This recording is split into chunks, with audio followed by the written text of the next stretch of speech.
भगवान शिव जी की व्रत कथा। हिंदू धर्म में सोमवार का व्रत करना बहुत मंगलकारी माना गया है।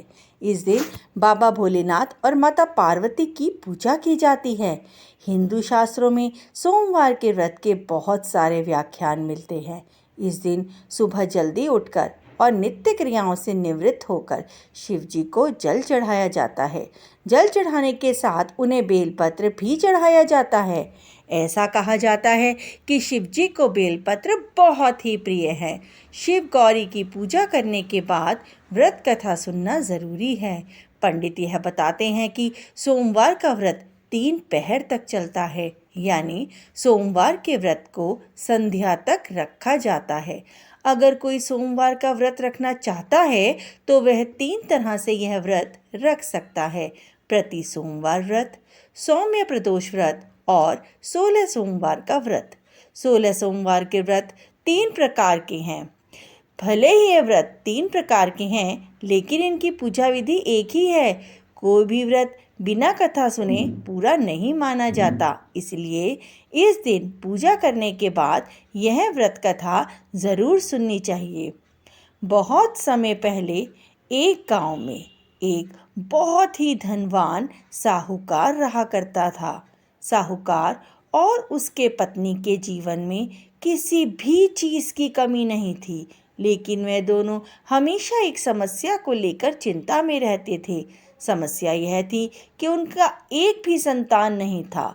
संतान के लिए साहूकार शिव भक्ति में लीन रहता था। वह प्रत्येक सोमवार व्रत रखता था और मंदिर जाकर शिव गौरी की पूजा श्रद्धा भाव के साथ करता था। साहूकार के इस भक्तिमय अंदाज को देखकर पार्वती माँ उससे अत्यधिक प्रसन्न हो गई थी। पार्वती माँ ने भगवान शिव से कहा कि वह साहूकार की इच्छाओं को पूरा कर दे। इस पर भगवान शिव ने अपनी प्रतिक्रिया देते हुए कहा कि एक प्राणी अपने कर्मों का फल उसके जीवन में भोग कर जाता है। पार्वती माँ अपने दयालु स्वभाव की वजह से शिव जी से आग्रह करती रही। माँ पार्वती के ममतामय स्वभाव को देखकर शिव जी उनकी इच्छा पूरी करने के लिए तैयार हो गए। शिव जी ने साहूकार को पुत्र का वरदान दिया और कहा कि साहूकार का पुत्र सिर्फ 12 साल तक जीवित रहेगा। साहूकार दोनों की बातों को ध्यानपूर्वक सुन रहा था। भगवान शिव का जो फैसला था वह उसे स्वीकार था। उसने ना ही खुशी जताई और ना ही दुख। पहले की तरह वह अभी भी भगवान शिव की पूजा बहुत ही श्रद्धा भाव से करता रहा। कुछ समय बाद साहूकार के घर में किलकारियां गूंजी और उसे पुत्र प्राप्ति हुई। धीरे धीरे समय बीतता गया और उसका पुत्र 11 वर्ष का हो गया था।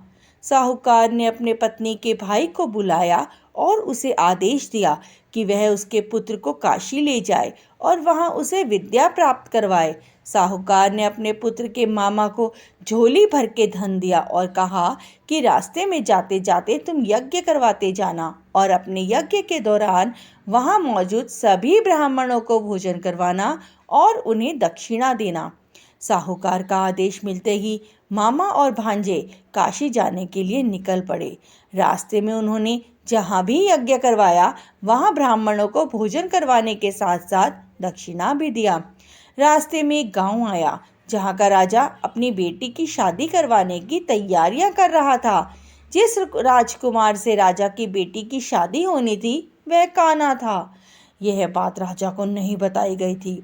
राजकुमार के पिता ने जब साहूकार के बेटे को देखा तो उसने अपने मन में एक तरकीब सोची। उसने विवाह के समय अपने बेटे की जगह साहूकार के बेटे को बिठा दिया।